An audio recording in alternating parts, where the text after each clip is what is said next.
The Eagles are coming off a bye, and this should be another bye week for them because it's the Browns, and they are quite honestly putrid, terrible, horrible. But why do I get the feeling that this is going to be a closer game than it should be? And even if the Eagles somehow rout them and blow them out, this still will not silence the whispers of this being an inept, incompetent team. We'll have to see how things play out, but hopefully these matchups, some of them go according to plan and some of them don't. Anyways, let's dive into it. What's up, it's your boy Cintron coming back at you with another analysis video, and kid you not, that's my real name. Like I said, first, we're gonna look at Eagles versus Browns, 5 matchups to watch. And we should be favored in this in most categories because they're also coming in banged up, injured. We have no injury designations, but like I said, this has been a Jekyll Hyde unit throughout this year, and we'll see what they have to offer at 1 o'clock, 2 a.m. my time here in Japan. Anyways, Eagles left tackle Jordan Mailata versus Browns DN Myles Garrett. We know that he's a monster. He's been tested after monster games before. The league just sent me that notice because I just had 3.5 sacks. That has happened, but we had joint practices against this man last year in the summer, and he was just destroying Jordan Mailata. And that's not to say that Jordan Mailata isn't a good tackle. He's a Pro Bowl caliber guy. That's just singing the praises of Myles Garrett and how much of a beast he is. So he had 14 sacks last season. Has 4 already this season. He's playing banged up, but he'll be in the game. He'll be there. And he was even giving Jordan Mailata some pointers here after their joint practices last year. But I mean, let's be real. He's gonna win his fair share of matchups, and it'll be interesting to see how much Mailata goes against him one-on-one. I do trust him to win a few of those matchups, but 7 times out of 10, you're banking on Myles Garrett to bust through that line and make problems. So, I don't think we'll see him shuffling as much around the line. We could see it, given how his teammates some of them are going to be out of the game, some of the starting linemen. But I think one of the best matchups for him will be going against Mailata. Going against the interior, he could do that, but I think it'll be wasted if they're not crashing him in on the edge. But the quick game, misdirection, sliding the line away from him, chipping. We'll see what they do to help Mailata out and to negate his presence. But he is a force, and he must be planned for. He must be accounted for. Number 2, the Eagles run game versus the Browns run defense. You can see here, 20s across the board. Runs allowed of 20 plus yards, last in the league, giving up 23 rushes of 10 yards plus, 4.6 per game. Hey man, we should have a field day. The only question is not, can we run the ball? We know we can. Is will they run the ball? Because they've been scattershot, having I think Saquon Barkley giving him 2 to 3 carries in the first half of the Bucs game. That just should be a no-fly. This man should be getting impactful handful of carries, and we shouldn't wait till the second half to get him the ball so he can go for 59-yard jumps and 65-yard jumps. Yeah, not just him, doing what he does. Saquon has done that consistently across his career, but we shouldn't be suddenly pressing the issue after ignoring him in the first half of games. So hopefully they divvy up a reasonable number of carries, and even if he's not in the game, we still have Will Shipley and the back, Kenneth Gainwell. Use them. All right, number 3. The Eagles wide receivers, A.J. Brown and Devonta Smith versus the Browns banged up secondary. Denzel Ward, hamstring coming in. He is not going to be 100%. Test it. Double moves. Going deep. Make him run. This guy's on IR. Juan Thornhill, Grant Delpit out with a concussion. Ronnie Hillman, replacement level player. And, he's hurt coming into this week. So the matchup should be there. And have A.J. Brown and Devonta Smith coming back from a concussion and a hamstring issue of his own, respectively. That being said, I hope we don't get too pass happy just because we can do it. Balance it out, run the ball, take time off the clock. And yeah, we should route these guys if we follow the game plan that we should. But like I said, we're content to air it out 30, 40 times. We'll see how the game goes, man. But I just don't like this ignorance of banging our head up against the wall or trying to do what Nick Sirianni loves with his philosophy and out-talenting the guys. Everybody's talented in the league. Use actual game plans, actual layered route concepts. Don't have to brute force everybody. Use strategy. All right, anyways, number 4, the Eagles tackling versus the Browns skill players. So, can we tackle? Can we put ourselves in advantageous positions and not play supreme off man? Like, I agree that film study, you see Sterling Shepard, who's not a game breaker at this point in his career. Not that he ever was. He was talented, but 2nd and 12, and you're playing 10 yards off the guy, giving him an easy, quick couple yards out route opening, and he's able to finagle that into more yards. It's just dumb when you have Quinn Mitchell going up against him. He's faster, he's stronger, he's bigger, he's taller. I mean, yeah, it's just your personnel, putting them in advantageous positions to work to their strengths and not trying to just push your system onto everybody.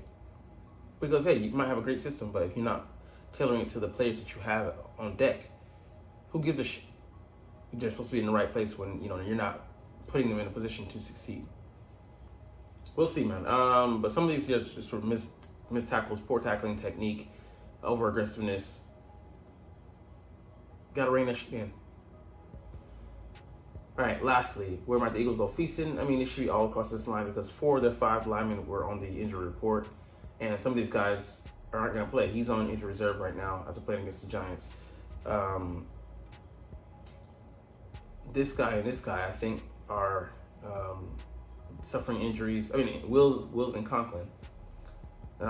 Ethan Polk. I mean, yeah, like I said, 4 out of 5 of them. So we're dealing with backups. But I have to agree with this assessment that 4 out of 10 turkey legs because we have not capitalized on our matchups this year. And that's been a disappointment. Outside of the Saints game, when have we played that stellar? It's been up and down at the worst. In the Falcons game, we were pretty down bad, and the edge just hasn't gotten pressure. So on a consistent basis.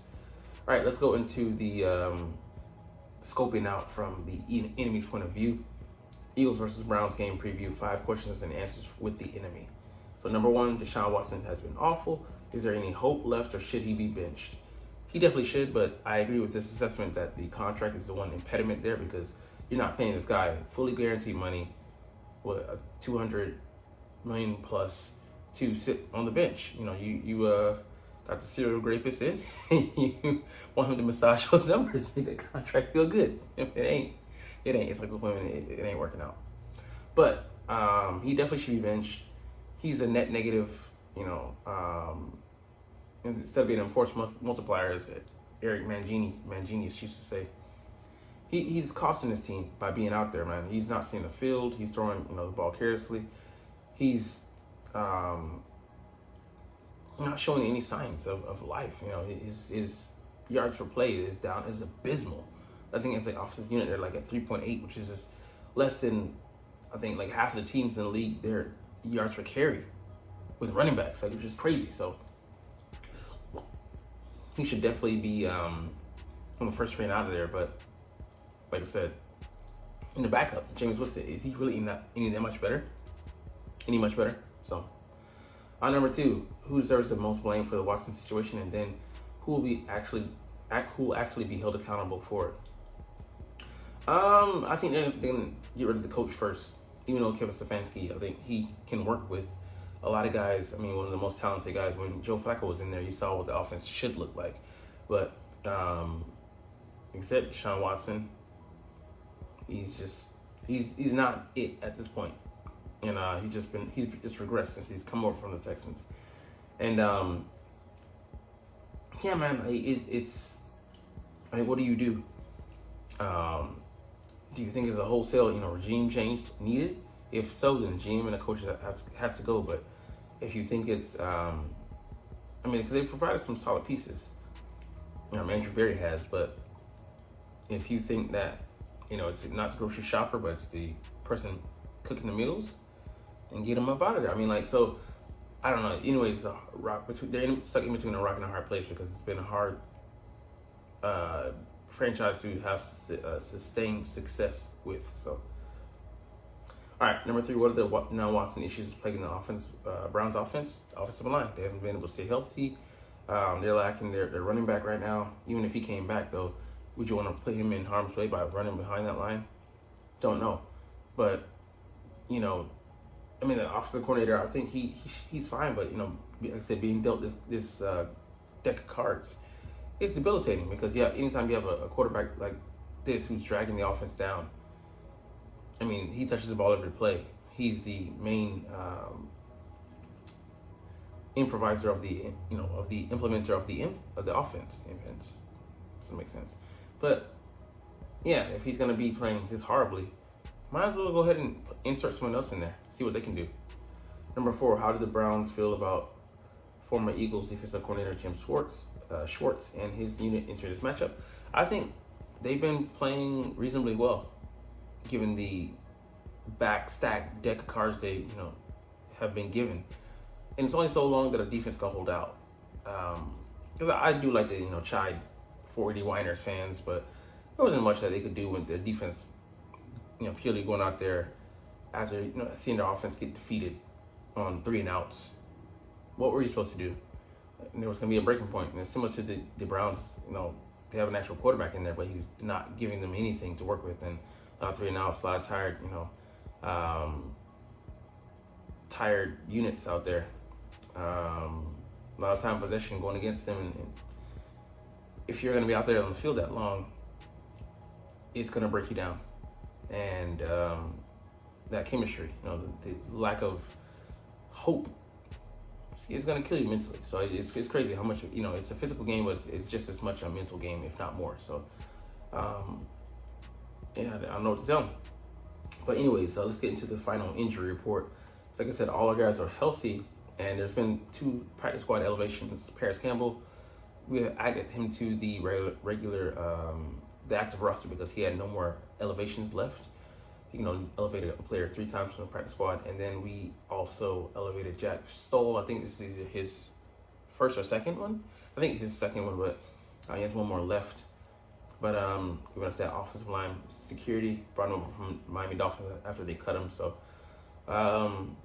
we'll see how things go. But, man, like I said, we should win this one, but who the hell knows? I have an Eagles win projected. Don't know what if they're going to let the Browns cover the spread, but we shall see. But anyways, we'll get up out of here on that note. But, hey, you're not even watching, but it's all good because I love making these videos and I love talking about the freaking stinking Philadelphia Eagles, who I love. Anyways, we'll chunk the deuces officially, but as always, it's fly Eagles fly, and let's motherfucking go. Like, comment, share, and subscribe if you Thanks for watching. Check me out at Cintron Anime, Cintron Life, or Cintron Laughs, or other social media.